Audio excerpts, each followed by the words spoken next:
ദേശീയ തലത്തിലുള്ള സ്വച്ഛതാ ഹി സേവ ക്യാമ്പയിന്റെ ഭാഗമായി വളാഞ്ചേരി നഗരസഭ കൃഷിഭവൻ പരിസരത്ത് നഗരസഭാ ഉദ്യോഗസ്ഥരും ശുചീകരണ ജീവനക്കാരും പങ്കെടുത്ത് മഹാശുചീകരണ പ്രവർത്തനം നടത്തി. നഗരസഭാ അധ്യക്ഷൻ അഷ്റഫ് അമ്പലത്തിങ്ങൽ ഉദ്ഘാടനം ചെയ്തു. സ്വച്ഛോത്സവ് 2025ന്റെ ഭാഗമായി വിവിധ പരിപാടികളും പ്രഖ്യാപിച്ചു. വിദ്യാർത്ഥികൾക്കായി ചിത്രരചനാ മത്സരം, ഹരിതകർമ്മസേനാംഗങ്ങൾക്കും ശുചീകരണ ജീവനക്കാർക്കുമായി മെഡിക്കൽ ക്യാമ്പുകൾ, ഹരിതകർമ്മസേനാ പ്രവർത്തകരെയും ശുചീകരണ ജീവനക്കാരെയും ആദരിക്കൽ തുടങ്ങിയവ സംഘടിപ്പിക്കും. ക്യാമ്പയിന്റെ ഭാഗമായി യുവജന ക്ലബ്ബുകളുടെ പങ്കാളിത്തവും ഉറപ്പുവരുത്തുമെന്നും സ്വച്ഛ് ഭാരത് ആശയങ്ങളെ മുന്നോട്ട് കൊണ്ടുപോകുന്നതിൽ നഗരസഭയുടെ ശക്തമായ ഇടപെടലുണ്ടാകുമെന്നും അധ്യക്ഷൻ പറഞ്ഞു.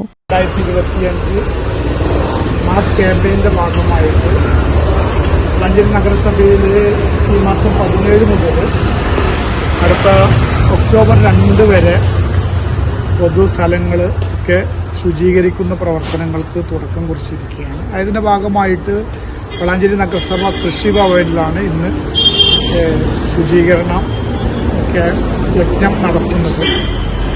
നമുക്കറിയാം, നമ്മുടെ നാട് മഹാസുന്ദരമാവുന്നതിന്റെ ഭാഗമായിട്ട് എല്ലാ ആളുകളുടെയും സഹകരണത്തോടു കൂടിയിട്ട് സന്നദ്ധ സംഘടനകളുടെയും പൊതുജനങ്ങളുടെയും അതുപോലെ റെസിഡൻസ് അസോസിയേഷനുകൾ ഉൾപ്പെടെയുള്ള വിവിധ രാഷ്ട്രീയ പാർട്ടികൾ, യുവജന സംഘടനകൾ, വിദ്യാർത്ഥി പ്രസ്ഥാനങ്ങൾ ഉൾപ്പെടെയുള്ള എല്ലാവരുടെയും സഹകരണത്തോടു കൂടിയിട്ടാണ് സംസ്ഥാനത്തുടനീളം ശുചീകരണ യജ്ഞം ആരംഭിച്ചിട്ടുള്ളത്. ഈ ചാനൽ ന്യൂസ് വളാഞ്ചേരി. ഇടനെഞ്ചിലെ സ്വപ്നം മികച്ച ജോലിയാണെങ്കിൽ ഇനി ചിറകു വിരിച്ചു പറക്കാം. Empire College of science.